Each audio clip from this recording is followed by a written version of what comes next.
Hello, my name is Hakon, and welcome all you fabulous fighting fantasy aficionados for yet another episode and journey into the city of Thieves. This is Fighting Fantasy Gamebook number 5, written by Ian Livingston, and I've had a few tries now. I've found all the items that have been told, at least in my book, that I need. But last time I was playing, I didn't manage to leave the city, which you need to do in order to fulfill your quest. So this time I know where I'm going to get the things that I need, and hopefully I'll be able to pick up some things I don't need, but that can be useful as well. And fingers crossed, I will get at least one step closer to completing this. It would be nice to get to the end game so I can know whatever else I might actually have any use for, because the thing is, in these game books, very often in this case, you're actually told some of the things you need, but there may be other things as well that you just don't know until you're told and asked if you have this or that item, and then it says, do you have this item? Go to that paragraph. If not, go to that paragraph, and the not paragraph is you dying. So that could happen, that will happen, and hopefully I'll be able to avoid that. So without too much further ado, let's get started and play the City of Thieves. Right, here we are. I've got my supplies ready, as I usually like calling it. I've got my book, got my pens, my pencil, got my dice. Character sheet, well, my usually improvised character sheet in the notebook, and I got my relatively comprehensive map, actually. A few places I haven't explored, but that's about it, actually. I've got most of it covered by now. Right, let's start with my character, and this, of course, very important. I may need to re-roll if it's not good enough, because there does seem to be quite a few battles in here, and some of them are unavoidable, and too low a skill would decrease survivability, I think. So let's see, skill 8. I'll have a look at the other ones as well and see. I think I'll re-roll that, actually. I'll just re-roll it right away. 5, 11. That is perfect, actually. I don't like having 12 because it seems too easy sometimes.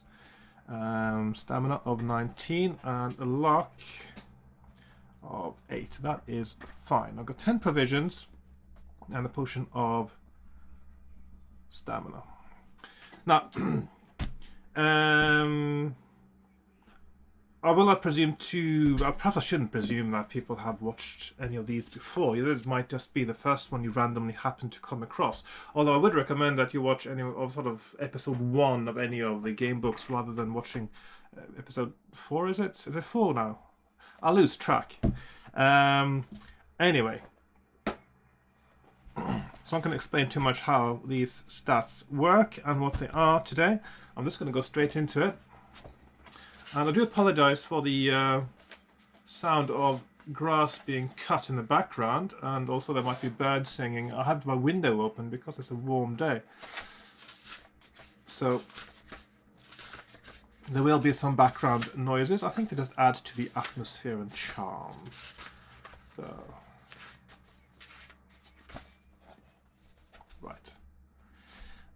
Last time I skipped the background. I think I'll skip the background again. I'll just do it very briefly. So, you are a hero. You are a very renowned sellsword, somebody who helps others with lots of money to kill certain monsters, obtain certain treasures, etc. And you are renowned to be a dragon slayer. You're quite the hero, quite a renowned character in the realms.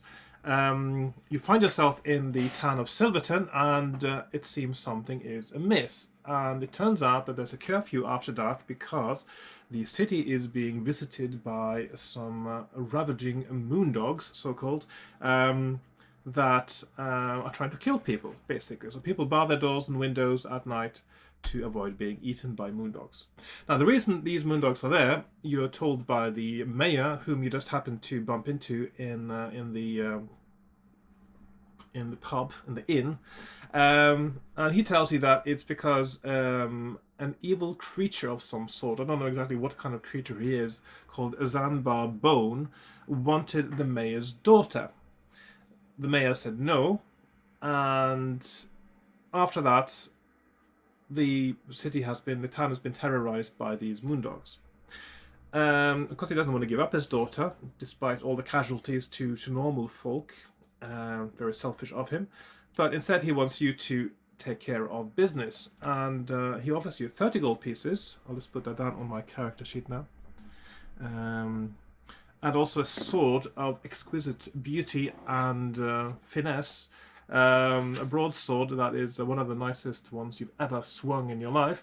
And those two are your rewards for getting rid of Zanbar Bone. But first of all, he says that you have to go to Nicodemus, the wizard who lives in Port Blacksand, also known as the City of Thieves. Because Nicodemus would know how to defeat Zanbar Bone. It's not straightforward. He seems to be some kind of multi-dimensional / undead creature of some kind.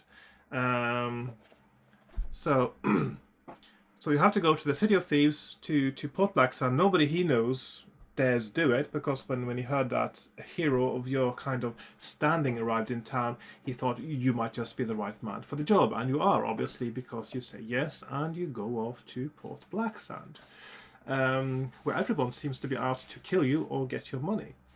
So that's where our story starts. So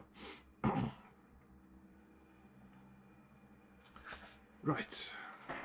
And I just realized that in the background of this first picture, there's somebody sort of swinging along a rope back here. We can't really see it here. Hang on, I'll show you. Okay, so you see there, there's somebody is just swinging along in the rope in the background, that doing some kind of acrobatics, it looks like. Okay. Right. So, the walk to Port Blacksand takes you west some 50 miles across plains and over hills, fortunately without any harmful encounters. Eventually, you reach the coast and see the high city walls surrounding Port Blacksand and the cluster of buildings projecting into the sea like an ugly black mark. Ships lie anchored in the harbour and smoke rises gently from chimneys. It looks peaceful enough, and it is only when the wind changes that you smell the decay in the breeze to remind you of the evil nature of this notorious place. Following the dusty road north along the coast to the city gates, you begin to notice fearful warnings: skulls on wooden spikes, starving men in iron cages suspended from the city wall, and black flags everywhere. As you approach the main gate, a chill runs down your spine, and you instinctively grab the hilt of your broadsword for reassurance. At the gate, you are confronted by a tall guard wearing a black chainmail coat and iron helmet.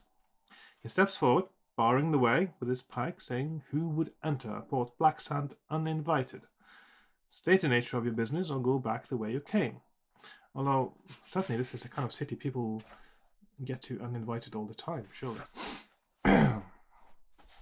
Anyway, tell him you wish to be taken to Nicodemus. Tell him you wish to sell some stolen booty, or attack him quickly with your sword. Now, because I should have studied my map a little bit now to know where I'm going first, which seemed to be a good way to... Okay, so the safest way, it seems, to get started is to tell you're selling booty, but if you say that you want to be taken to Nicodemus, you get thrown in a prison cell, and although you have to fight your way out, you also get a merchant's pass. Now, I'm just going to say that I am there to sell some stolen booty, and go to 33. You tell the guard that you wish to sell some silver chalices that you stole from a tavern in Silverton, and that you will pay him a gold piece for his advice as to where to go for the best price. The guard looks at you suspiciously, saying, "Let me look at these chalices in your backpack before I admit you." Will you? Tell him that you know the chalices are cursed and should only be examined by a mage. Try to run past the guard into the main street, or attack him quickly with your sword. I'm going to say that the chalices are cursed. That did seem to work last time.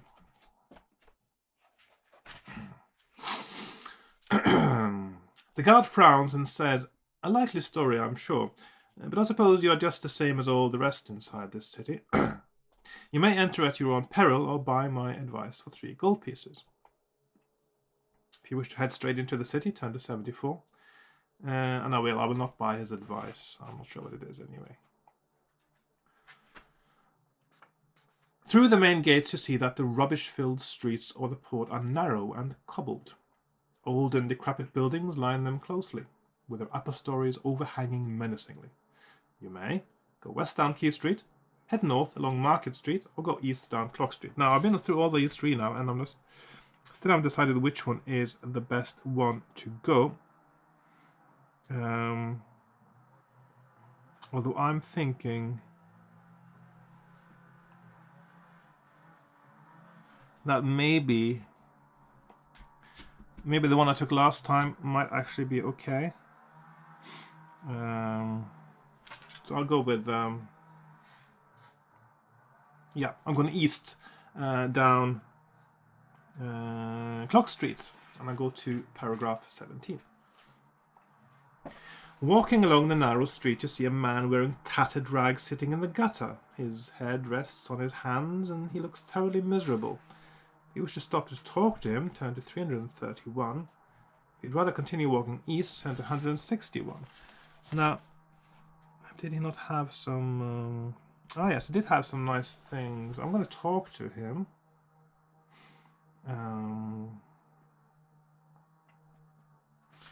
And go to 331. Because he is mad and he's going to attack me now, but that's alright. As you approach the man, he suddenly springs up and screams at the top of his voice. He produces a dagger from his ragged clothing and leaps at you. His wild eyes belong to a man insane or possessed, and you must fight him. So, our first fight of the day. And he is described here as a madman. So he's got a skill of 5 and a stamina of 5. That is in shot, yeah. And I'm 11-19 at the moment. So 11-19. So I've got a 6-point advantage on my skill now. So he needs to roll 6 more than me to 6 more, and it's a draw, and 7 more than he hits me. So he rolls first, and he rolls 2. So I rolled a 7. He's down to 3 hit points. I'm not explaining the combat system today. He rolls a 9. Here I roll an 8. And he rolls a 7. And I roll a 5. And so he is... I was taking him out of his misery, I suppose. Right. So I'm turning to 86. A leather pouch hanging round the neck of the man contains a small glass ball containing what looks like swirling smoke. Will you smash the ball on the ground, put the ball in your backpack, or leave the ball behind and continue east? I want to smash it on the ground. The glass ball shatters on impact with the cobbled street. On contact with the air, the smoke turns a golden color and begins to take the shape of a winged helmet. The helmet solidifies and rests on the street, sparkling in the sunlight. It is the most magnificent helmet you have ever seen. If you wish to place it on your head, turn to 376. I didn't do that last time, but I did actually sneak a peek at it just to see how bad it was, but it wasn't bad, it was good. The helmet fits on your head perfectly, as though it had been specifically made for you. It has magic properties also and will allow you to add 1 point to all future dice rolls when computing your attack strength during combat as long as you wear it.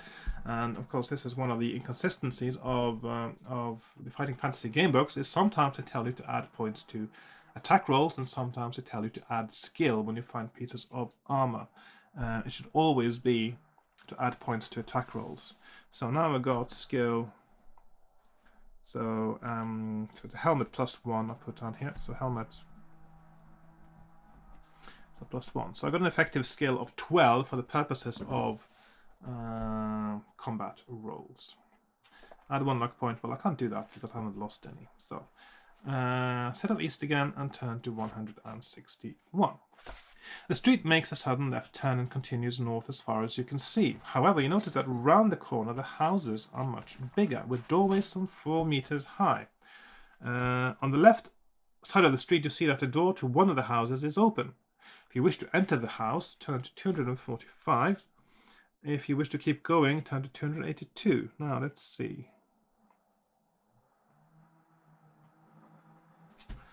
Did I get anything interesting from going into the house? I don't think I did.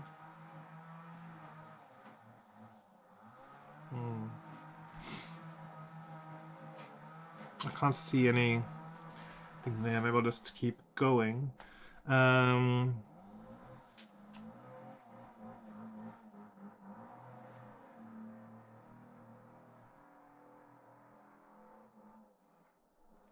But sometimes I forget to make a note of things as well. Anyway, I'll just keep going. So, keep going. 282. On the right-hand side of the street, you see a large wooden barrel and a small boy sitting beside it on a stool. If you wish to talk to the boy, turn to 119. If you wish to keep walking north, turn to 247. I'm going to ignore him. The lawn mowing is getting a bit closer, actually. As much of a nice atmosphere as that gives. I'll close the window for now.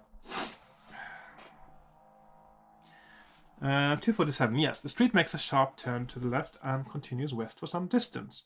Turning the corner, you are suddenly jumped on by 3 short, stocky assailants who were hiding down an alley. 2 grab your legs and 1 tries to knock you out with a cudgel. Test your luck. My luck is only 8. I rolled a 4, so that is fine. My luck goes down to 7. And I'm lucky, and I go to 384.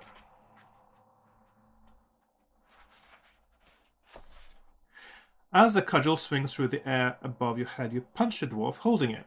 He lets out a scream and drops the cudgel. Feeling his bleeding nose and seeing the blood in his hand, he screams again and runs off down the alley.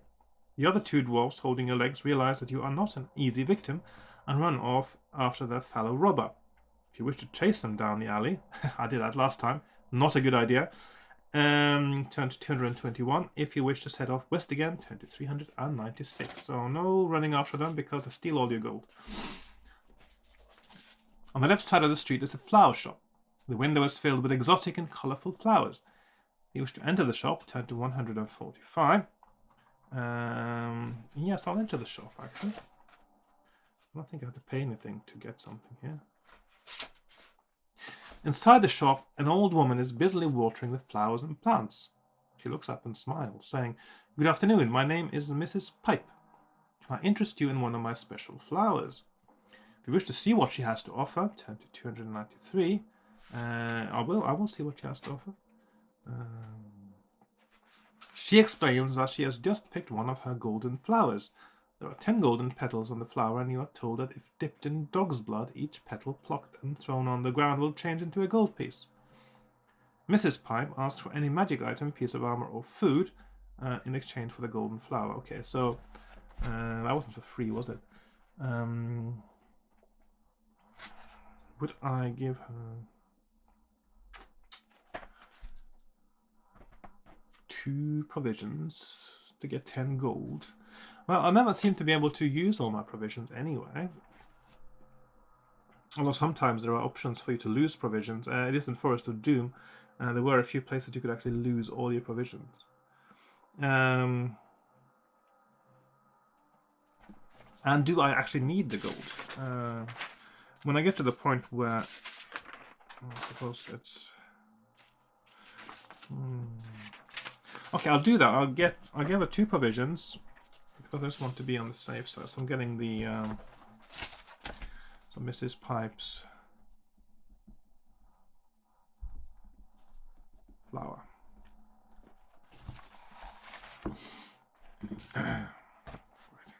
Seem a bit sniffly again today. It's been alright lately, but maybe there's some other pollen in the air or something. Yes, excuse me just a moment while I go out. Just blow my nose. Right, sorry about that. I don't like making cuts, as you know, but sometimes needs must, as I say. So, one of the special flowers from the florist, and where was I? Let's see.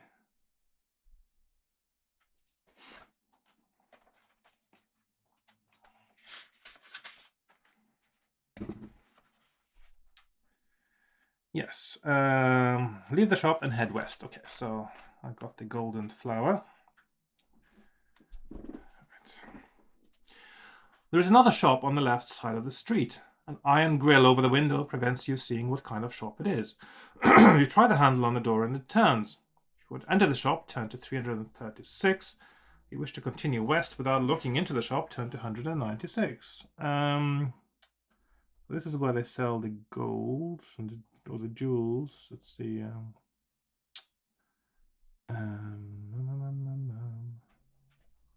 Oh, I see. There was a point earlier where I could have... Something I did last time where I actually got some jewels and all that. But I didn't make a good note of it, so I don't know where it is now. So there was a bracelet and there was... Anyway. Never mind. I'll just check out what it's got there, actually.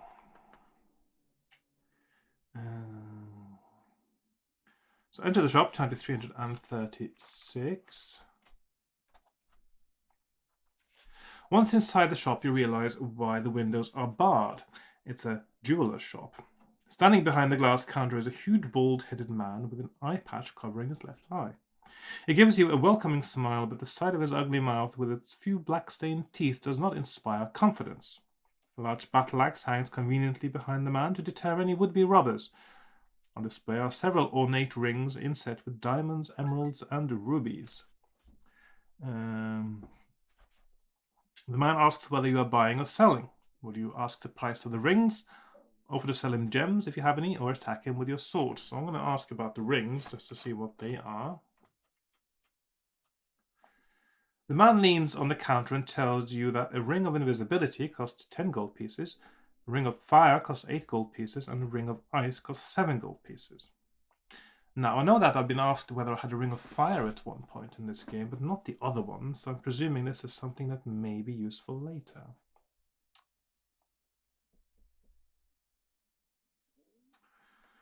So, shall I buy? I'll buy a ring of invisibility. I always like rings of invisibility. Ring of invisibility. Actually, there's lots of these books that seem to be rings of invisibility, and they always seem to be practical and useful.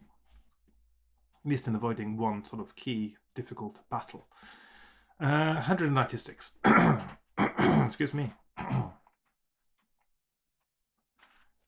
You arrive at a four-way junction in the street. The street continuing west changes its name to Key Street, and the street running north and south is called Market Street.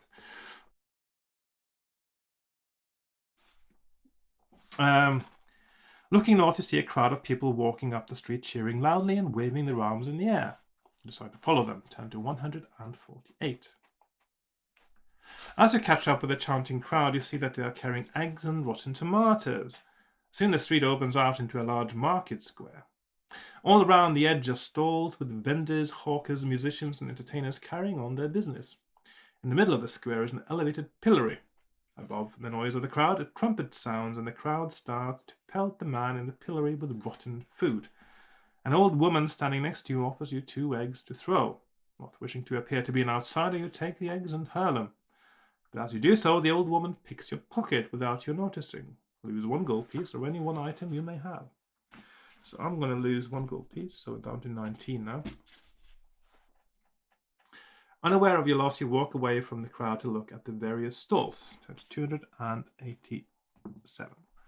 So, 287.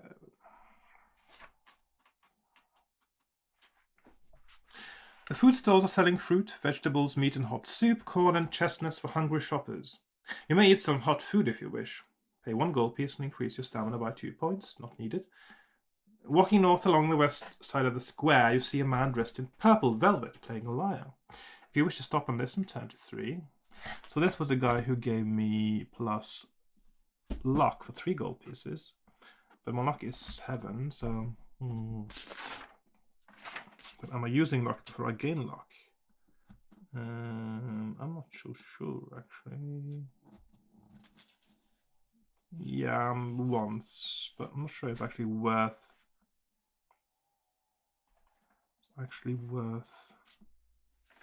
spending gold on. I'll make do. So I walk past and go to 398.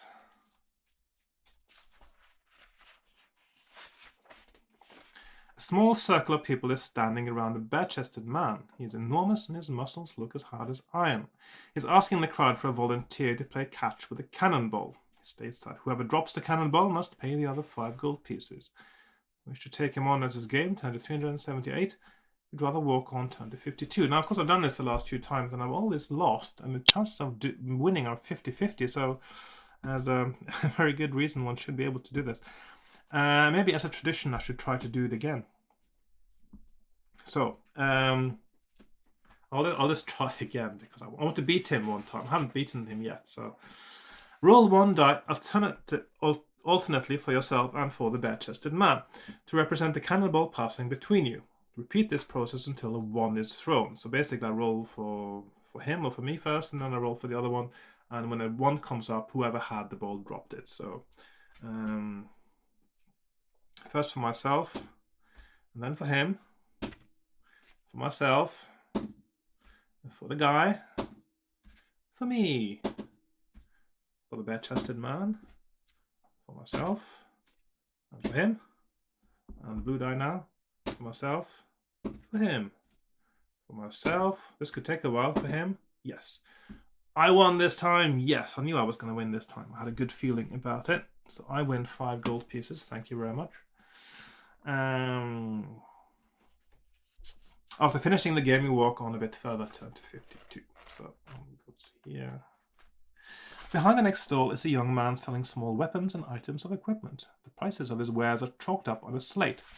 Throwing knife, climbing rope, butcher's meat hook, iron spike, and lantern. Of course, I still haven't really got to a place where I've needed many of these things. The climbing rope, I've had an option of using. That would have been able to get me out of the city, possibly, but...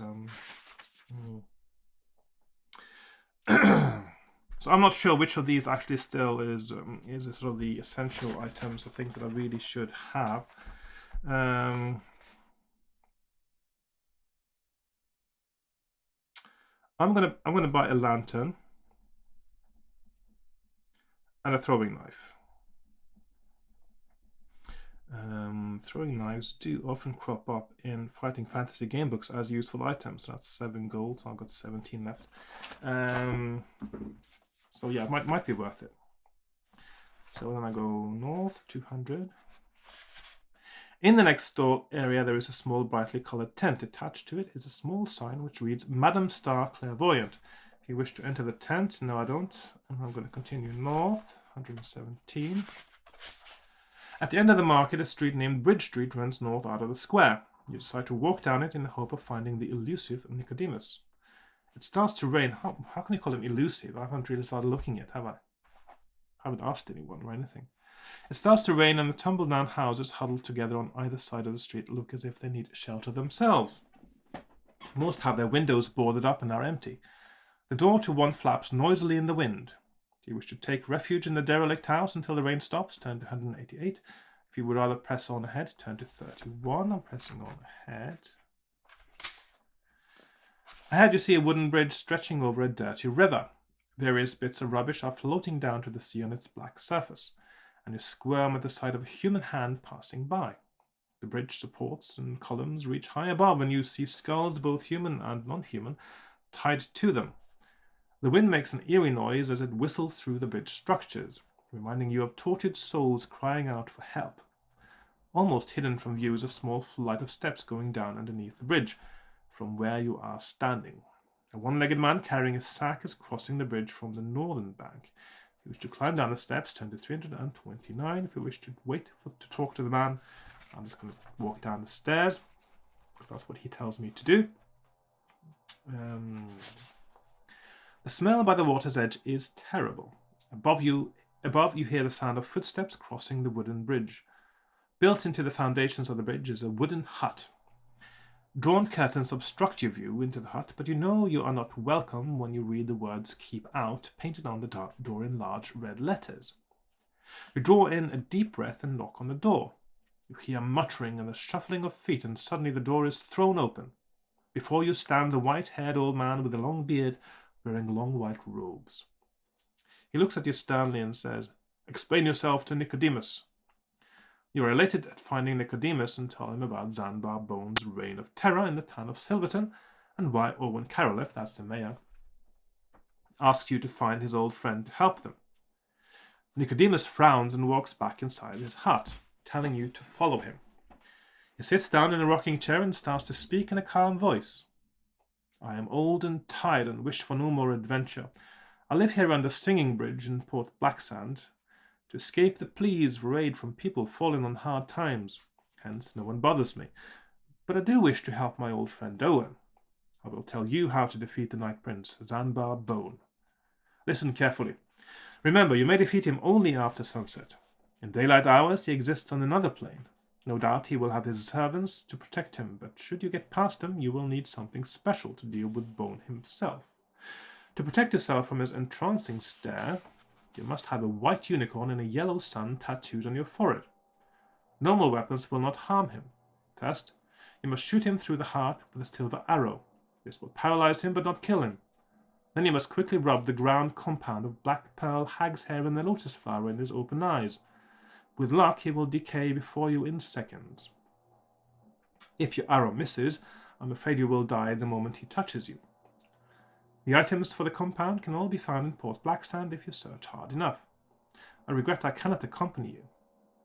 Nicodemus then draws you a map of how to reach Zanbar Bone's guarded tower from Port Blacksand. He stands up, shakes your hand, and wishes you well. You leave his hut, climb the steps, and cross the bridge over Catfish River. Bridge Street continues north a short distance before ending at a junction. If you wish to walk west, down Harbour Street, turn to 91. If you wish to turn east down Candle Street, turn to 238. Now, at this point, I have not been on Candle Street, and I don't know still whether Candle Street leads back in some way to Harbour Street, if it's just a little circuit, or if it's just leads into somewhere else. So what I might do now is, if you think in terms of computer games, let's just save the game right here, and I'll go a peek down Candle Street, and if it doesn't lead me back, I will go back to where I am now, because there's something else I need to get on Harbour Street that I can't get elsewhere. So, just so, because I'm a bit curious now. So, I'm going down Candle Street, go to 238.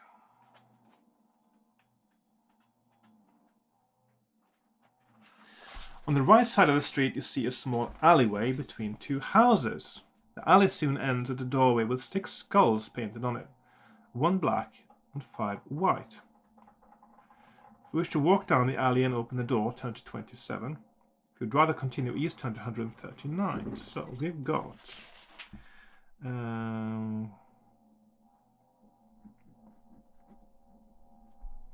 27 door,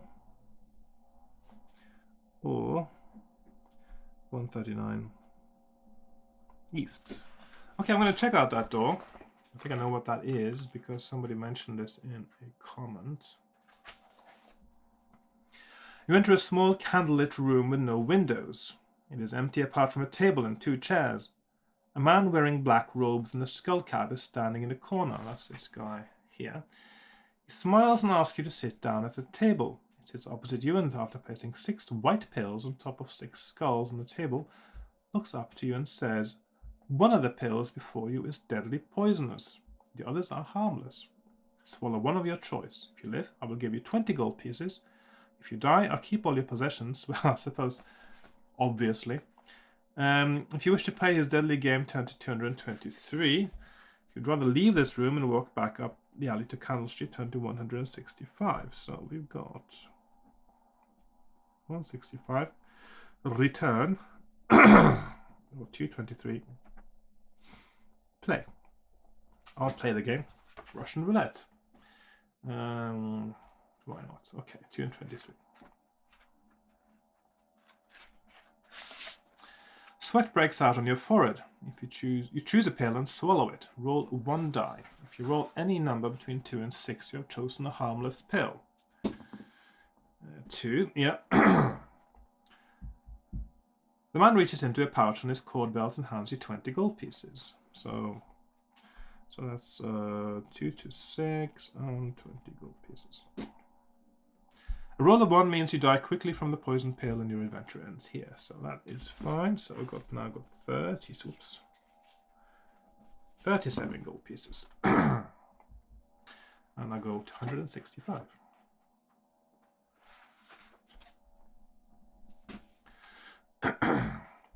You may either turn right down Candle Street or walk back to the junction and go down Harbour Street.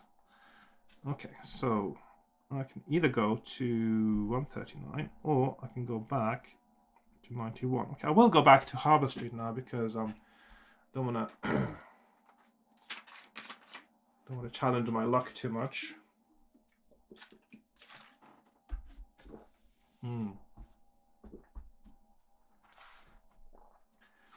So I'm going to 91. You pass a beggar in the street. Excuse me. He is sitting in the gutter and holds an empty tin in his hand. If you wish to toss a gold piece into his tin, I think that gives me extra luck if I do. Yes. Turn to 332. So I'm going to toss a coin into his cup, which actually is a cheaper way to regain a luck than to pay the bard earlier. Forgotten about that one. So the beggar tips his hat in gratitude and mumbles a few words. Add 1 luck point before continuing west. So my luck is back up to 8. My gold is down to 36. I think this is by far the game where your gold numbers are changing the most, actually. Which is suitable for a sort of a city scenario like this, with things being stolen and you can win and lose gold all the time. Yes, continue west, go to 124. A narrow alleyway runs south off the street between 2 houses. If you wish to walk down the alleyway, turn to 326. And that is... Yes, I do want to go down alleyway. So that's 326. Ahead, the alleyway is strewn with rubbish and discarded possessions. Suddenly you hear growling and you see movement amongst the rubbish. You draw your sword just in time as 2 wild dogs, each 1.5 meters long, leap at you. Fight both dogs at the same time. Okay, so same time combat, which means I attack one of them first and the other one I'm just defending myself against. So now, for all practical purposes, I got a 12 skill for fighting because of my helmet, and I am fighting a 4-4 and a 4-3. So I've got an 8-point skill advantage, which is very good. So I'm rolling for the first dog first. He rolls a 9, which means he can't hit me, but I roll a 7. Okay, so he's down to 2. The second dog rolls a 6. I roll an 8, so he doesn't injure me and I don't injure him. First dog rolls 5. I roll a 12, so he is dead. Second dog just defending. He rolls a 9. I roll a 7. Nothing happens. Now I can finally injure the second dog, and he rolls a 9. I roll an 8. He's down to 1. He rolls an 8. I roll a 9, and he is dead. Excuse me. Both dogs will make it, etc., etc. Let's see. You may escape. No, no, no. And if you win, turn to 184. Do you have any of Mrs. Pipe's golden flowers? I do. That's why I went into this alley now, so I could get my 10 gold pieces. You dip the petals of the flower in the spilled blood of the dead dogs. On contact with blood, the petals sparkle and make a popping noise. On the floor are 10 gold pieces. You pick up the gold and walk back up the alleyway to Harbour Street, where you turn left. So I've got another 10 gold pieces. And I got 46 now, which is probably all I need. Also, it does occur to me now that I'm making so much gold. I actually would have been able to buy more in that stall. Maybe it is useful, but if I get to a point where I would have needed something I didn't get now, I can sort of try to plan my journey around that and also my gold around that later. For next time, there will be next time. I just don't expect to win this time, do I? It's a slightly tricky one, this one.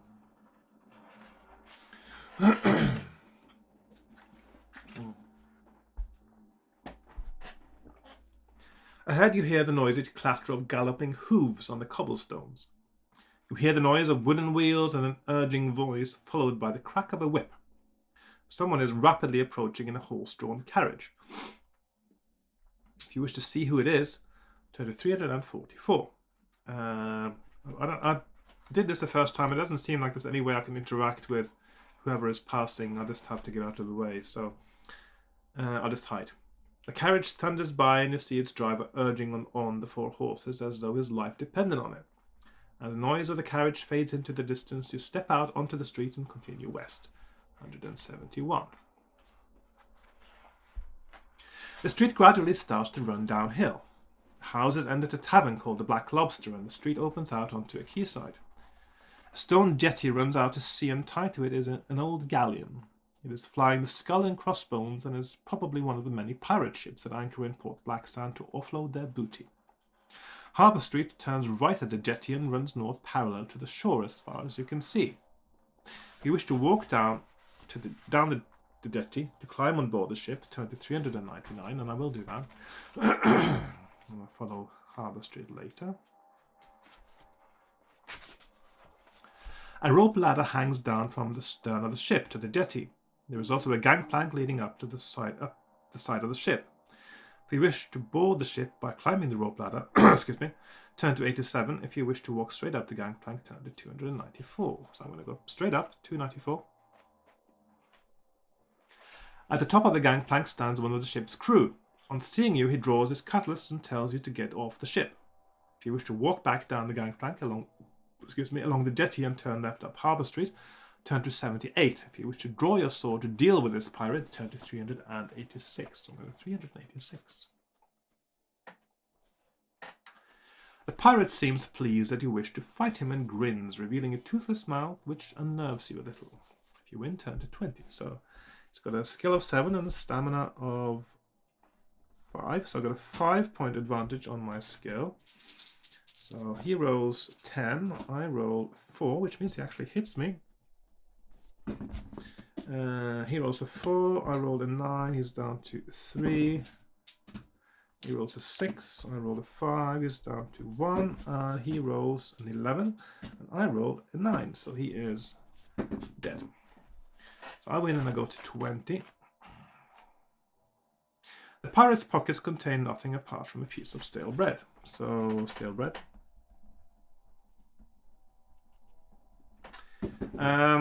You leave him to start a search of the wooden boxes and barrels on the ship's deck. Turn to 84. The barrels all contain rotten fruit, and the boxes contain manacles and leg irons. Perhaps this is a slave trading ship. There is nothing else of interest to you on deck. If you wish to walk over to the deck cabin to climb down the stairs to the lower decks, turn to 50. I will do that. The stairs lead down into the ship's cargo hold. It is empty. Opposite you, a corridor leads from the hall to 2 closed doors. You walk along the corridor and listen at the doors. From the door on your left, you hear loud snoring. From the door on your right, you hear nothing. Wish to open the door on the left? I do. 271. Asleep in their bunks are 3 pirates. The room is small and contains only clothing and a few personal possessions. It looks as if the pirates have been drinking and gambling. There is an uncorked bottle of rum, a mug, and a pack of cards on top of a barrel in the center of the room. You see that one of the pirates is wearing a small leather pouch around his neck. If you wish to creep up and try to cut it loose, turn to 162. I do. Test your luck. So, luck is 8. I roll 7. My luck is down to 7. I'm successful. So I am lucky and I will manage to get it loose without his waking up. You tiptoe quietly out of the room and close the door. In the corridor, you open the pouch and find 6 black pearls. 6 black pearls. And 2 luck points, so I'm up to 80 points again. If you have not already done so, you may open the other door, 232, and I think there was nothing for me here.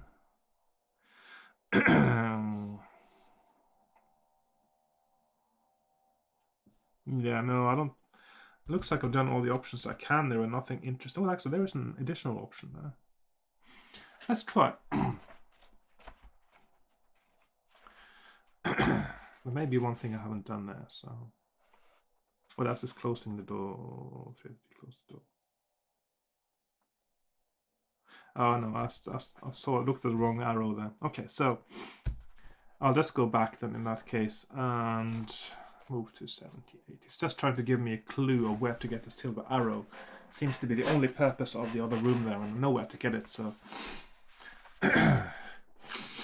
Excuse me.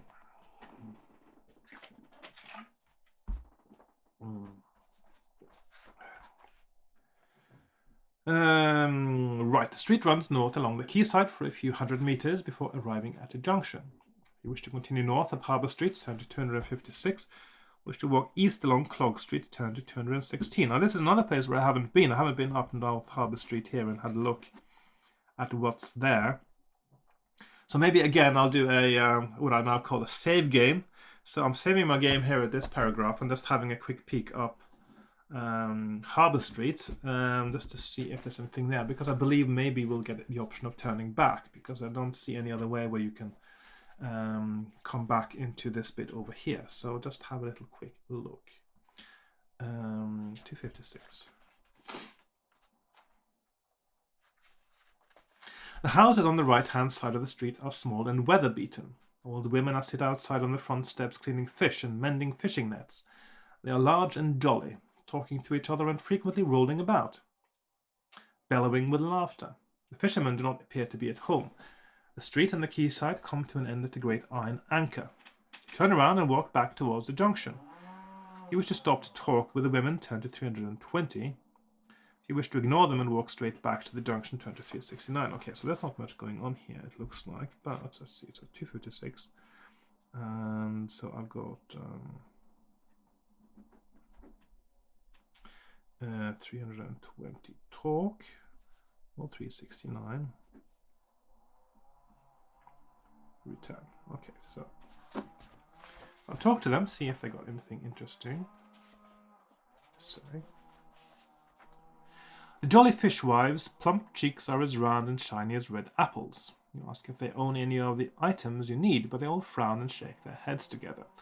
Then one tells you that there is a tale that hags have been seen disappearing down sewers to catch rats for their stew pots.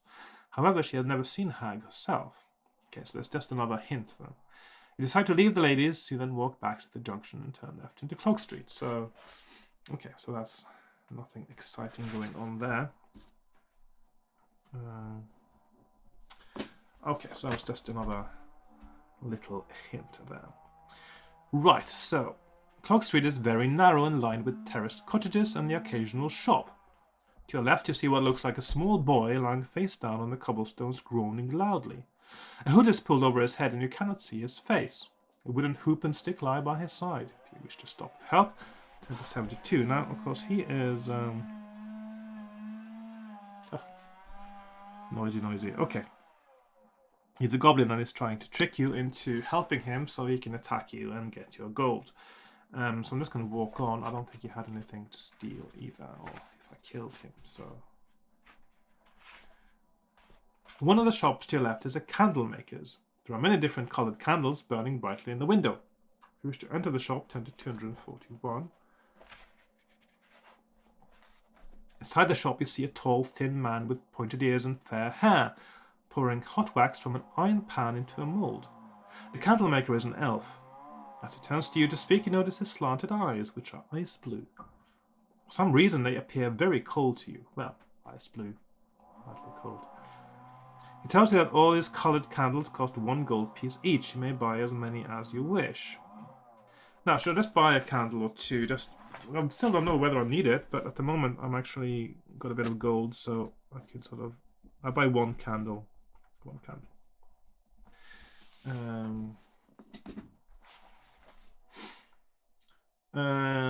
He then asked if you would like to see one of his magic candles in the back room. If you wish to see one, turn to 63. I'm not doing that because, well, fool me once, etc. I would rather leave the shop and head east, turn to 280. So there you go. Further along the street on the left is another shop. A sign outside reads Ben Borriman's Silversmith. If you wish to enter the shop, turn to 213. I do wish to enter the shop. A man wearing a white apron is sitting at a bench, busily polishing a silver goblet. There are several silver objects in a glass cupboard secured by an iron grill at the back of the shop. You may talk to the silversmith, attack him with your sword, or leave the shop and continue east. So I'm going to talk to him, because I want a silver arrow, you see. You ask Ben Borriman if he has any silver arrows for sale. He replies that he does not, but will make one for you at the cost of 10 gold pieces or 2 magic items. So I now have 35 gold, and I will have 1 silver arrow in a moment. So I'll just put it down right away. If you can afford his asking price, turn to 85. You pay the silversmith and wait patiently while he makes a silver arrow for you. Finally, he presents you with it and assures you that it will be completely accurate in flight. So, automatic hit then. You thank him for his trouble and leave his shop. Outside, you set off east once again, turn to 100. Okay, so done this now.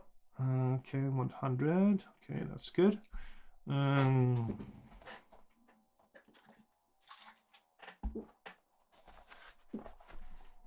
You soon arrive at a junction. If you wish to turn north into Tower Street, turn to 127. Wish to continue east into Stable Street, turn to 246. Now, in Stable Street,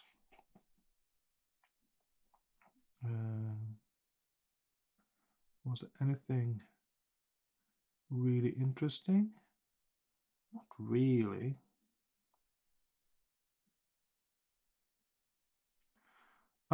I'm just going to go up Tower Street.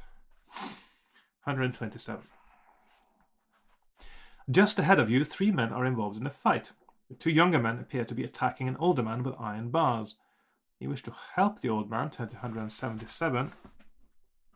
Don't seem to get much interesting stuff out of that. Oh, hang on. Oh yeah, that's the place I can get gold and luck on. I'm going to go the other way. Sorry about that. If I'm reading this right now, yes, I'm going to go to Stable Street. As you walk warily down the narrow cobble street, you are suddenly confronted by a little old man who dashes out of one of the houses. He pulls a dirty bottle out of a canvas bag. As he speaks, you can't help staring at the large... Hang on, where did I get the... Okay, that's fine. Oh, is it? Yes. You can't help staring at the large wart on his nose with its tuft of hair. He smiles and asks if you would like to pay 2 gold pieces for a drink of his wonderful healing potion. If you wish to pay for a drink, turn to 98. If you'd rather keep going east, turn to 363. So, in the middle of the street, you see a large manhole cover. If you wish to lift the manhole cover to see where it leads to, of course, I had to go here, didn't I? Because I need to go down to the sewers. Turn to 48. Of course, I'd almost forgotten about this. Now I have to go down here to get some stuff.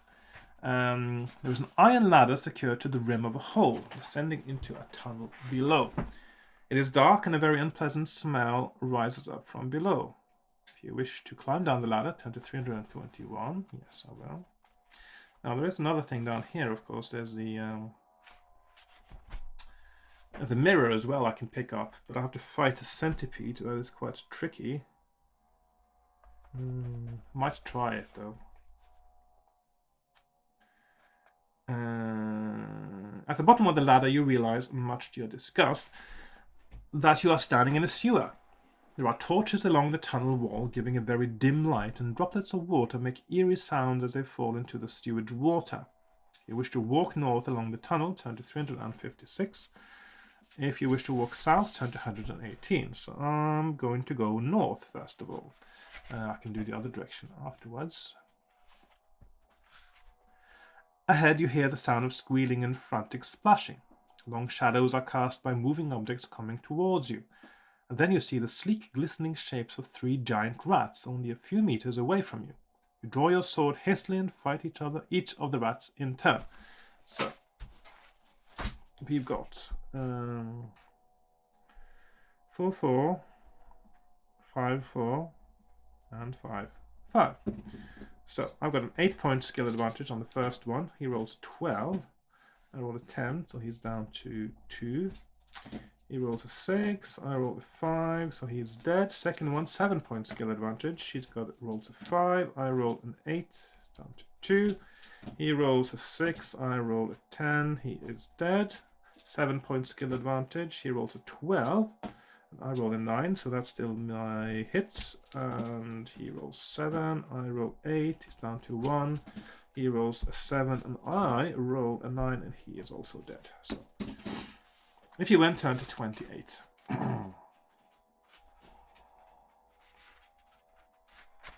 While you were fighting the giant rats, you thought you saw someone or something skulking in the shadows ahead. If you wish to... I need to blow my nose again.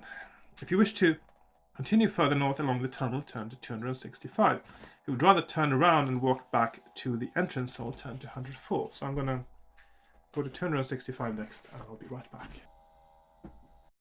Right, sorry about that.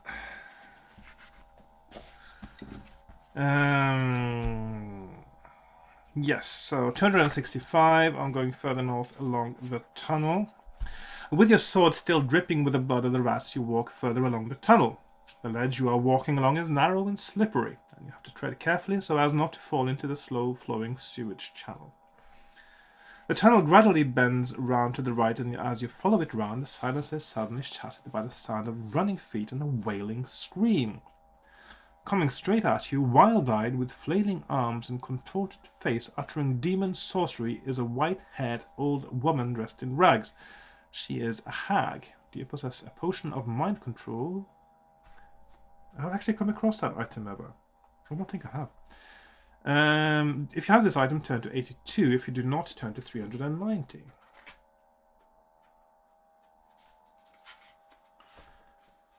The hag is conjuring a spell which instills terrible fear in you. Your mind is full of illusions, and you think you are being burned alive with a crowd of skeletal faces looking on gleefully. You swing your sword around blindly, trying to hack at the faces laughing at you. Test your luck. Now, this is... if this goes really bad, I would have to re-roll it probably, but yeah, no, that's a very successful luck roll. If you're lucky, a swipe from your sword cuts into the hag. Turn to 144.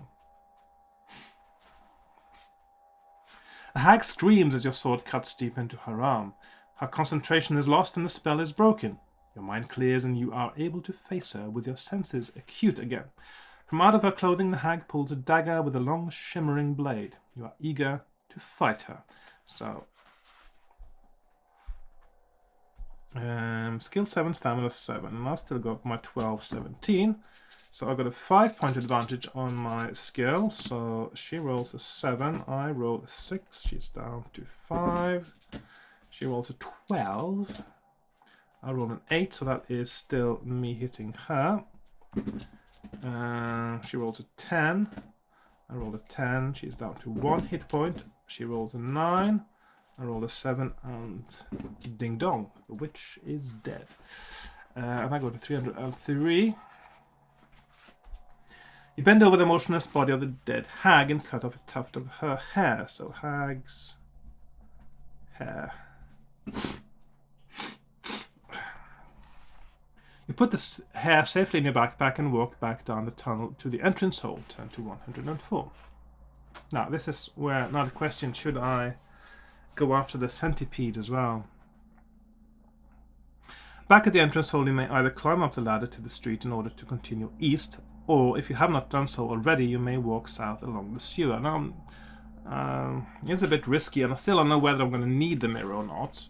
The thing is, the problem with mirrors in these kinds of games is if you encounter a creature against which you need a mirror, that is to say a Medusa or a Gorgon or something like that, or a Naga, chances are, if you do not have a mirror, you are quite likely to die.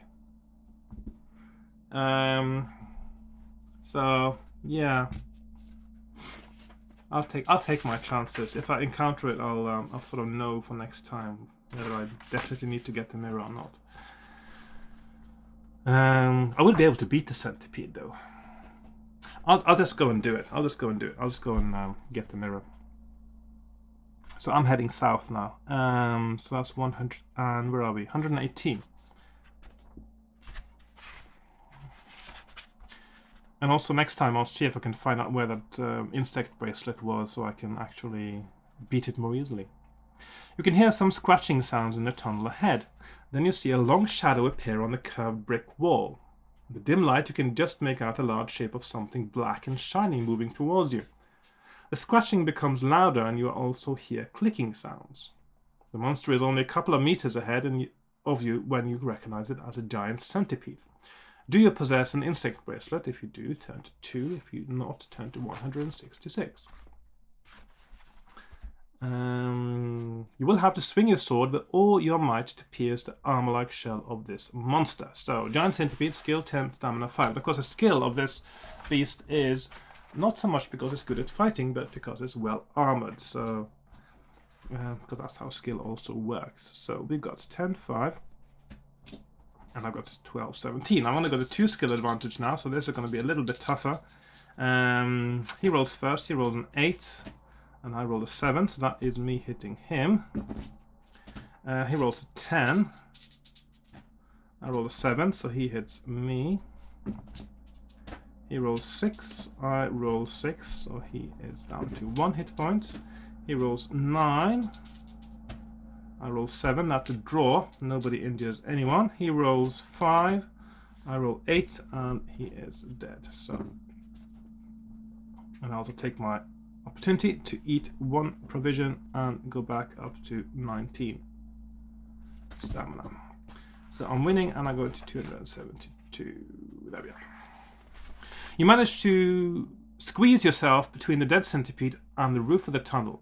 If you walk further down the tunnel and see what it ends at, you walk further down the tunnel and see that it ends at an iron grill through which the sewage water runs. If you wish to try to remove the grill, turn to 377. I'll try to remove the grill.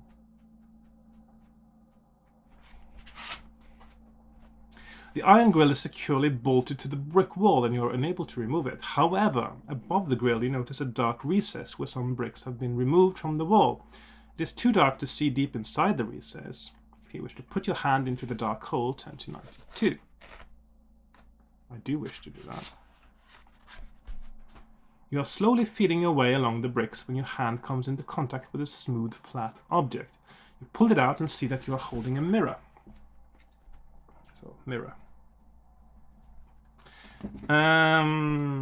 You pack it away and walk back to the entrance hole. Turn to 174.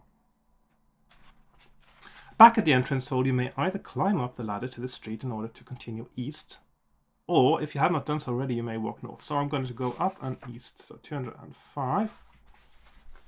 After replacing the manhole cover, you set off east again. Everything seems a little too quiet and you begin to feel nervous. Ahead, you see that Stable Street turns sharply to the left. You wish to walk around the corner, turn to 44.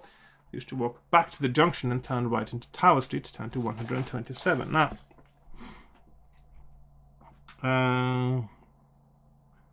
there was a place to get 12 gold pieces. Do I need any more gold pieces though? I'm paying for my tattoo, just 10 gold pieces. And as far as I know, that is the only thing I have to pay for now.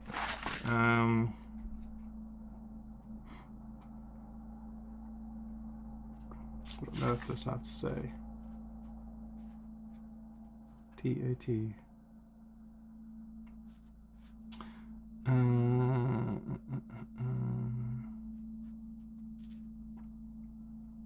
And plus 1 luck.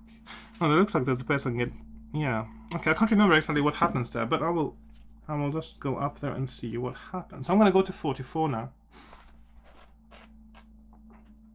Go around the corner. Standing in a line across the street are 3 tall men, each armed with a spiked club. You notice that each has a red star tattooed on his forehead. They are vagabonds intent on robbing you. Well, gang members, as I call them. If you have a throwing knife, you may be able to cut one down before they reach you. Okay, so I do have a throwing knife, and I turn to 18. You take aim carefully and throw the knife at the leading vagabond. Roll 2 dice. If the total is the same or less than your skill, yeah. The knife sinks deep into the vagabond's chest, stopping him dead in his tracks. Turn to 102. Let's see, 102. The other 2 vagabonds stop to aid their friend, but it is too late, as he is already dead. They seem undecided as to what to do next. After a brief conversation, they pick up their dead friend and carry him off down a narrow alleyway to your right.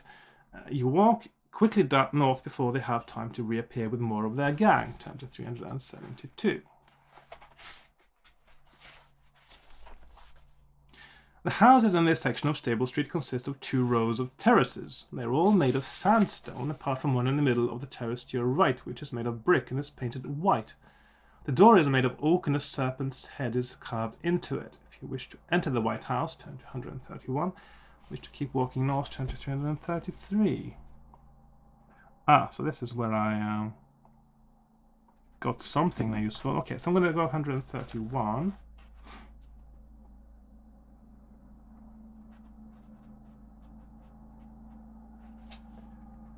You walk into a room with sparse furnishings and a polished wooden floor. Silk curtains hang down over an archway on the far wall.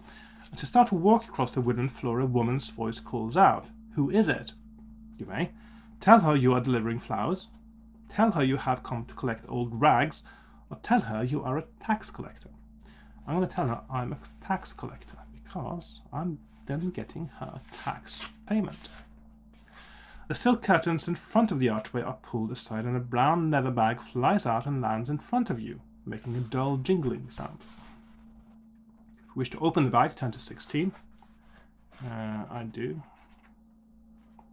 The bag holds 12 gold pieces, so I'm now up to 47 gold. Add 1 luck point, so I'm up to 8 again.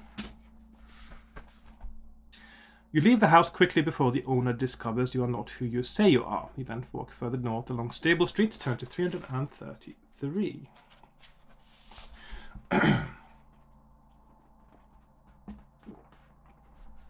You soon reach a junction in the street. Stable Street continues north, and to your left you see Tower Street leading west. So, I'm going to go... Oh, hang on, you can't go west. I thought you could go west. Oh, yes, no. I was looking at the wrong bit of my map there. 76, yes. To your left you see a large wooden barn set back from the houses. 2 horses are tied to a post outside the barn, and smoke rises from a crooked chimney on top of its low, flat roof. If you wish to walk through the barn doors, turn to 25. I do. So I'm going to talk to this guy. You soon realize you're in the stable when you see a large, bare-chested man wearing a grubby white apron busy at work at an open fire. He takes a red-hot iron bar from the fire with his gloved hand and starts to hammer it into the shape of a horseshoe on his anvil. Sweat pours from his brow as he toils with a hammer. Will you make conversation with the blacksmith? Attack him with your sword. You're not supposed to do that because it's a good man. Or leave him to his labors and continue north. I will make conversation with him. The blacksmith removes his gloves and wipes his hands on his apron before asking you what you want. You answer by asking if he makes anything besides horseshoes. He replies that in his spare time he enjoys making chainmail coats. He must have a lot of spare time. In fact, it has become quite a profitable sideline of his, especially in a place like Port Blacksand. There's a lot more money in chainmail than in horse shoes, isn't it? It tells you in great detail of the skill and labor that goes into making one, and finally inquires if you're interested in buying one. They're not cheap. You wish to pay 20 gold pieces. I do. So I'm down to 27 gold. Go to 46, so. The blacksmith takes your money and walks over to some bales of hay in the corner. He lifts one up, and underneath it you see a chainmail coat. He turns to you and says, "You have to hide everything in this place. You can't trust anybody." The coat fits perfectly and its workmanship is excellent. So add 2 skill points. So we've got chainmail plus 2.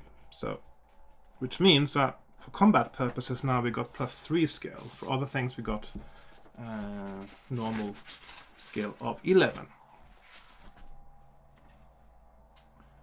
Right. Continue north, 115. 115.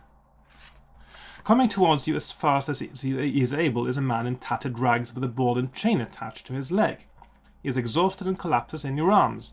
His face is dirty and unshaven. With great difficulty he manages to speak, saying, "Please cut me free.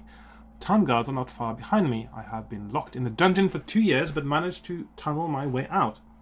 I was robbed and unable to pay my taxes, so Lord Azar ordered I should be jailed for 5 years. Please help me." Farther up the street you hear shouting voices, and then armed men come into view. If you want to cut through his chains with your sword, turn to 90. If you want to hand him over to the town guards, turn to 274. I will hand him over.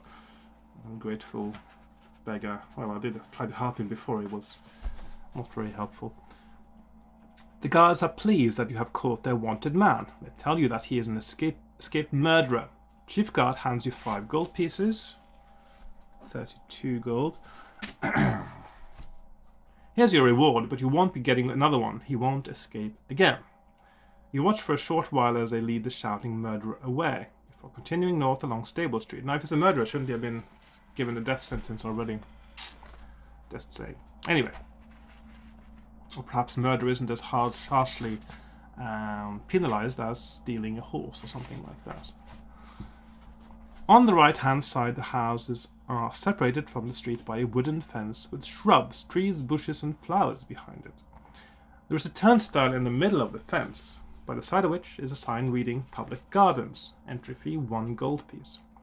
If you wish to go into the gardens, turn to 370. So I'm paying 1 gold. I'll go to 370. You place the coin in the slot and walk through the turnstile. Although the flowers and shrubs are not outstanding, you are nevertheless surprised that such a place exists in Port Blacksand. The gardens are not very large, extending back some 60 meters to where some houses back onto them. There are 2 paths to follow, one of which runs around the edge of the gardens and one that leads directly into the center, where there is some topiary. Each shrub has been cut into the shape of an animal, and you decide to take a closer look. The path leads into a small paved area surrounded by the animal-shaped shrubs. In the middle there is a stone plinth upon which sits a large earthen bowl containing lotus flowers.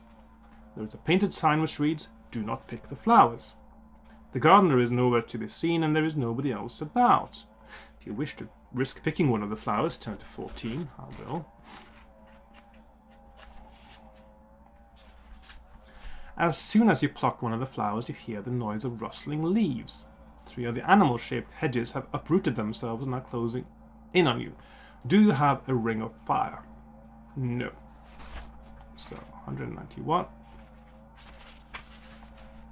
You draw your sword to defend yourself against the advancing leaf beasts. They all attack you at once, seemingly trying to crush and smother you. Treat the leaf beasts as a single creature. So, they've got a skill of 6, stamina of 6, and I've now got an effective skill of 14 for fighting purposes. And my stamina is 19. So 14, 19. So I've got an 8-point skill advantage. They roll a 9, I roll a 3. They roll a 5, I roll 7. They roll a 5 and I rolled whatever. 4, 0. They are dead. If you win, run back. Or comfort to put on the lotus flower on my character sheet here. Okay. So I'm going to go back into Stable Street there. Okay. The street ends at the junction with Mill Street, which runs east and west along the city wall. Okay, so this is getting closer to where I actually have to find my way out safely, so...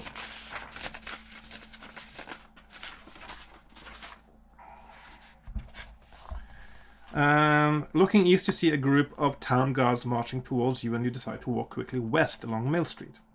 On your left, you see a narrow lane, and ahead, you see a young lad coming towards you, pushing a barrow laden with fruit. You wish to walk down the lane. That's where I get my tattoo. The lane ends at a small shop. On the glass-paned door is painted a sign, Dimmy Quicktint, best tattooist in town. A tiny bell rings as you push the door open, and a fat man wearing purple silk smiles in greeting. You are surprised to see that his arms, hands, feet, and even his face are completely covered in colorful tattoos. He grins and says, "Practice what you preach." You tell him that you require a yellow sun to be tattooed on your forehead with a white unicorn in the center of it. He replies that it is a simple task, but it will cost you 10 gold pieces. Okay, so down to 21. If you can afford his high price, turn to 279. He takes the money and motions you to sit down on the wooden stool. After a long and painful process of repeatedly pricking your forehead with a sharp needle, he applies the indelible inks.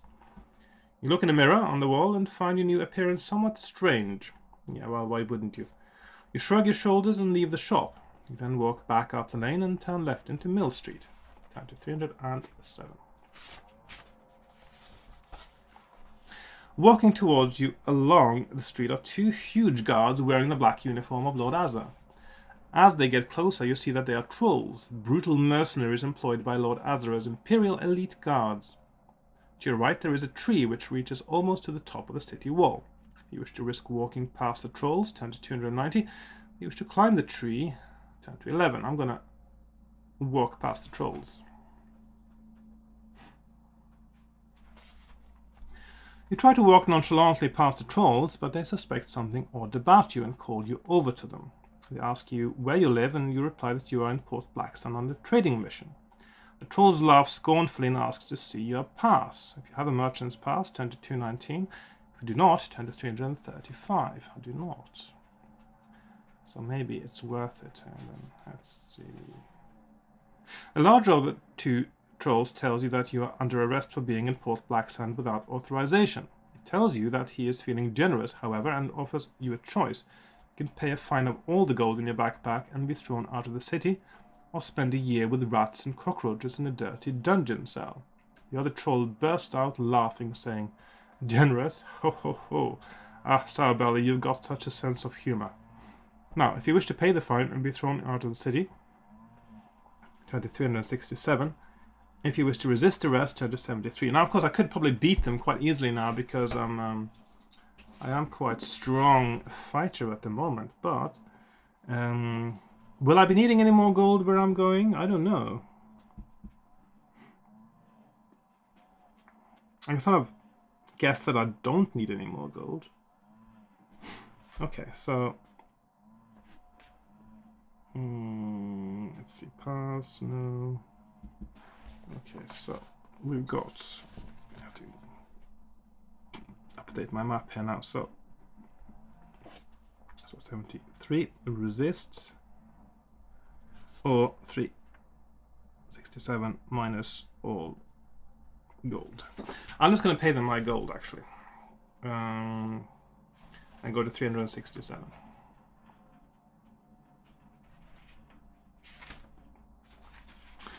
The trolls watch carefully as you open your backpack. Give them all your gold except for one gold piece, which you manage to palm without their noticing.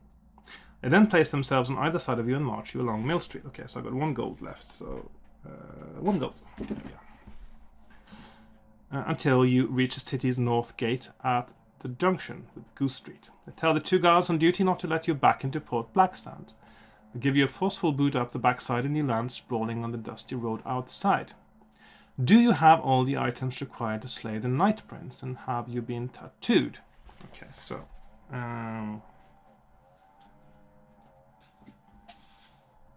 let's see. This leads then to these two options up here. And I do have all the items, and I have been tattooed.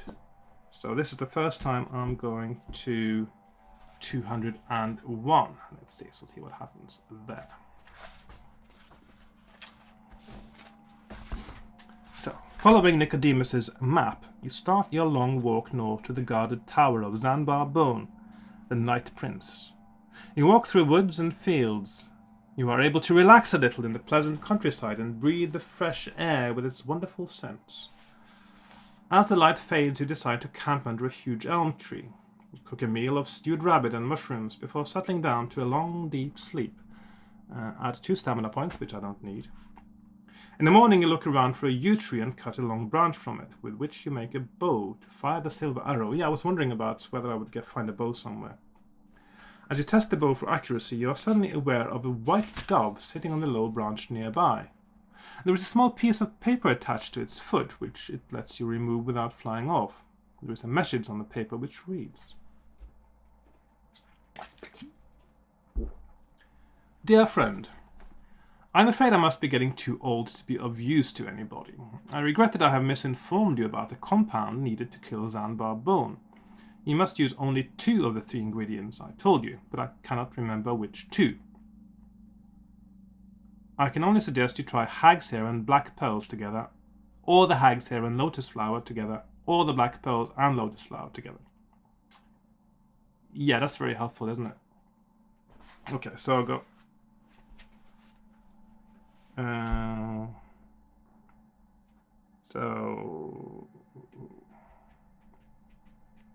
Yeah.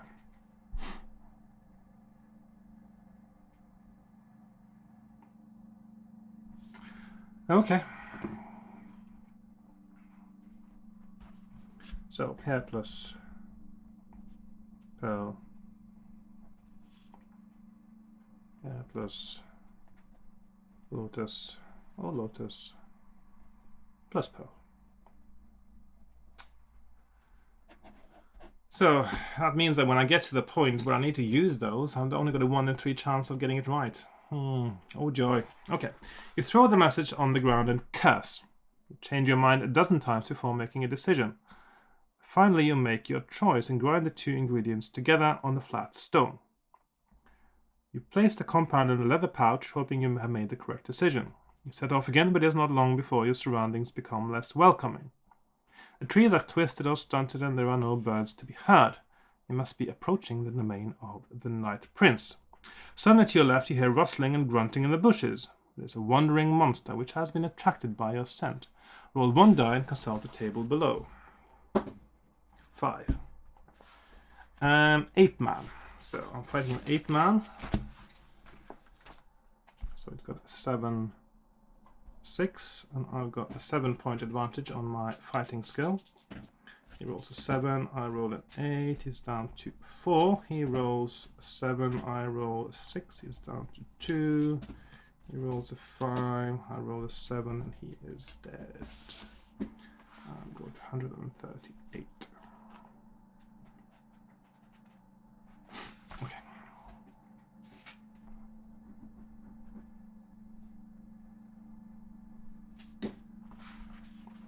If you fought the ape man, turn to 312.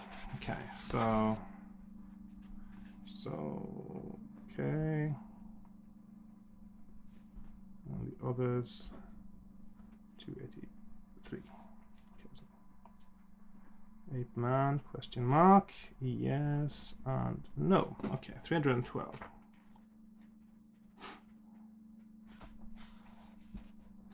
You notice that the ape man's left hand is curled into a fist. You prise open the fingers and find a tiny gold trinket in the shape of an owl. It is a magic talisman which will allow you to see in the dark. Okay, so maybe I don't need a lantern if I do this. But of course the chances of getting the ape man is 1 in 6. So, okay, so owl talisman. Okay. You place the owl carefully in your pocket and continue your journey. Turn to 217. Okay, that's pretty cool. Nice little sort of twist there. You walk all day until you reach the hill shown on Nicodemus's map, upon which the Night Prince's tower stands. All is quiet, and there is an unpleasant smell of decay in the air. Well, there seems always to be an unpleasant smell of decay in the air when you're near something evil in Ian Livingstone books. So there you go. That means I'm getting close. Shadows start to creep along the ground as the moon rises into the night sky, and you see the foreboding silhouetted shape of Zanbar Bone's tower pointing up into the sky like a black finger. You check all your possessions before drawing your sword and marching towards the arched wooden entrance door. Suddenly you hear a shrill howl and swing round to see two pairs of eyes staring at you. They belong to Moondogs, Zanbar Bone's trained killer hounds. Fight them one at a time. Okay. So we've got... yes, let's see, 217. 217, that probably goes there as well. So Moondogs, 9, 10, 11, 9. Right, so you've got 9, 10, 11, 9. Okay, first one, I got a 5 skill advantage. He rolls a 10. I roll an 8. He's down to 8. He rolls a 7. I roll a 6. He's down to 6. He rolls a 7. I roll a 4. He's down to 4. He rolls a 4. I roll a 9. He's down to 2. He rolls a 10. I roll a 9, and he is dead. Second one, I only got a 3-point skill advantage. He rolls a 7. I roll a 10. He's down to 7. Excuse me. He rolls a 3. I roll a 7. He's down to 5. He rolls a 4. I roll a 7. He's down to 3. He rolls a 4. I roll an 8. He's down to 1. And he rolls an 8. I roll a 9, and he is also dead.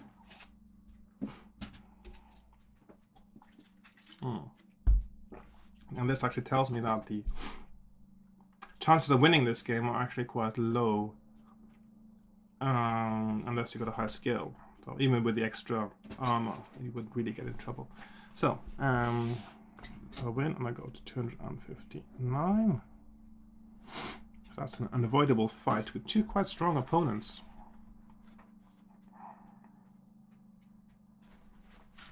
You wipe the blood from your sword and walk to the wooden door.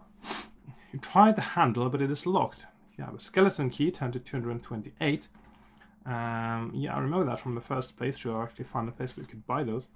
Otherwise, you may either pull on the cord hanging down in front of the door, or attempt to charge the door open with your shoulder. So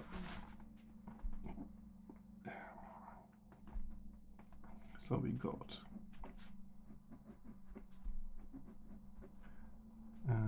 okay, so we got 365 charge. There's a door. 228 key. Or pull the cord for. Well, I should try charging the door. 365.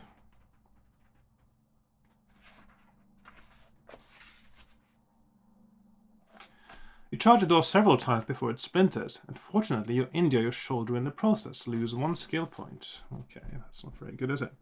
-1 skill. Okay, so that's down to 10. Through the broken door, you see a thin, pale-skinned man with dark, hollow eyes wearing a servant's uniform. In a cold, hissing voice, he says, "Really, do you have to make such a dramatic entry? Could you not have pulled the bell cord like everybody else?"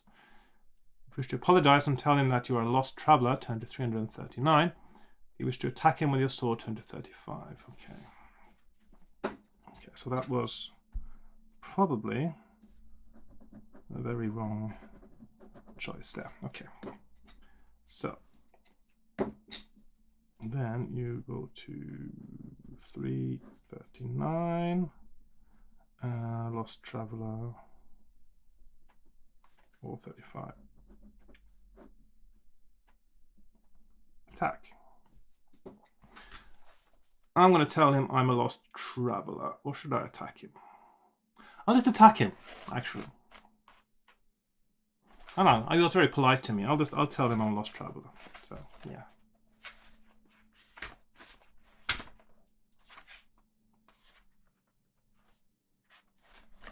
The man looks at you and smiles, saying, "We do not get many visitors in these parts, but I'm sure my master would wish you to have a room for the night. Do come in." He steps back and you follow him into a beautiful marble-floored hallway. There are portraits and shields hanging on the wall, and a spiral staircase leads up to the floor above.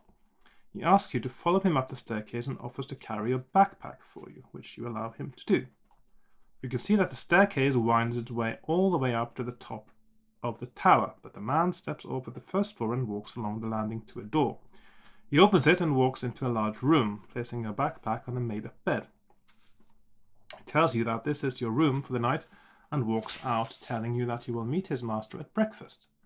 You wish to lock the door and go to bed, turn to 288.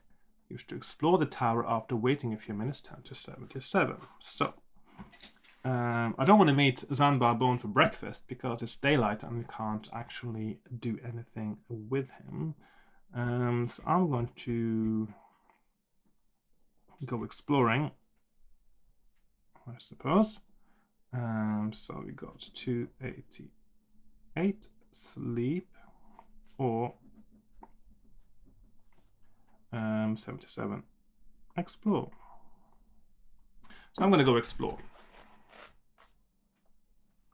You walk quietly back to the staircase and climb up to the second floor. Again, there is a door at the end of the landing. If you wish to open the door, turn to 292. If you wish to climb up to the third floor, turn to 310. Okay. So 292, door, or 310, stairs. I'm going to open the door.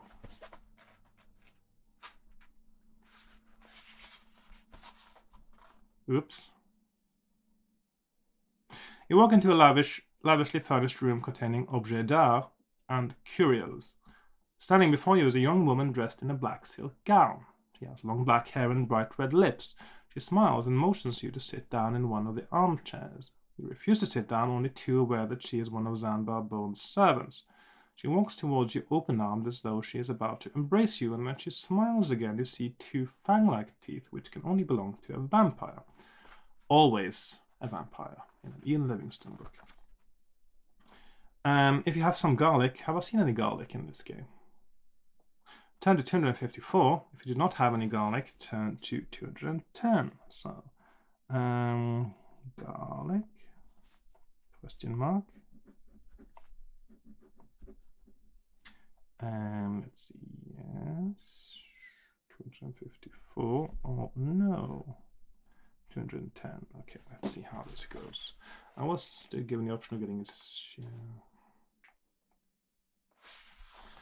Her gaze is so hypnotic that you are unable to look away. You are defenseless and cannot resist as she embraces you and slowly sinks her fangs into your neck to drink your blood.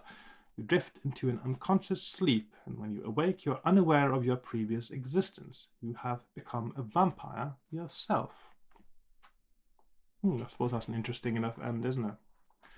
Okay, so the end. And probably not a good idea to go in there at all. Unless I can find garlic, that is, and there's some advantage to going in there. So that ended quite abruptly, I think. But at least I suppose I have a decent sort of route through the city now. Except, of course, I have to find out later if there are any more items I will need in this game that I could get from the city. But yeah, a vampire. Again, I mean, that's not the first time I've been killed by a vampire, but they do seem to crop up quite a bit in these stories, which is okay. But usually when there are vampires around, there's always somewhere to buy garlic, or get garlic, or find garlic. And I can't remember seeing any garlic anywhere. Or have I forgotten that I've seen it? I'm not sure now because there's so many books with garlic in them. yeah. Anyway, so that was my journey of the day into City of Thieves and out of City of Thieves, indeed, getting a step further today. And I know a few more things I shouldn't do, rather, like I shouldn't charge a door and I shouldn't go into that room. And maybe next time I'll sort of speed through it a little bit and say that I get to the city gates and sort of with the same items that I had from this time, like a sort of a save game. I might do that, actually. And because it is quite a long game, this. So anyway, and of course it gets quite repetitive if I'm doing the same thing over and over again now, which I will do probably, because the only new bit now is after the city gate, really. So I probably will start from the city gates and go on to Zanbar's tower next time. So it'll be a much shorter episode. So anyway, that's it for now, and I'm really looking forward to seeing how this goes. I'm not sure how much is left of the book now, because I'm seeing the amount of locations on the map. I haven't counted them, but I think we're definitely past more than half of the locations. But that means there still might be quite a bit left to do before winning the game. So it'll be quite exciting. This might actually be quite a long slog, this one, but we'll see how it goes next time. So thank you very much for watching, everyone, and for your patience in sticking with me for another long episode, although this is actually shorter than most of my last episodes now. And I will be back possibly tomorrow. I can't guarantee it. It depends on other things too, but I might be back tomorrow with another episode. And well, goodbye for now. Bye-bye.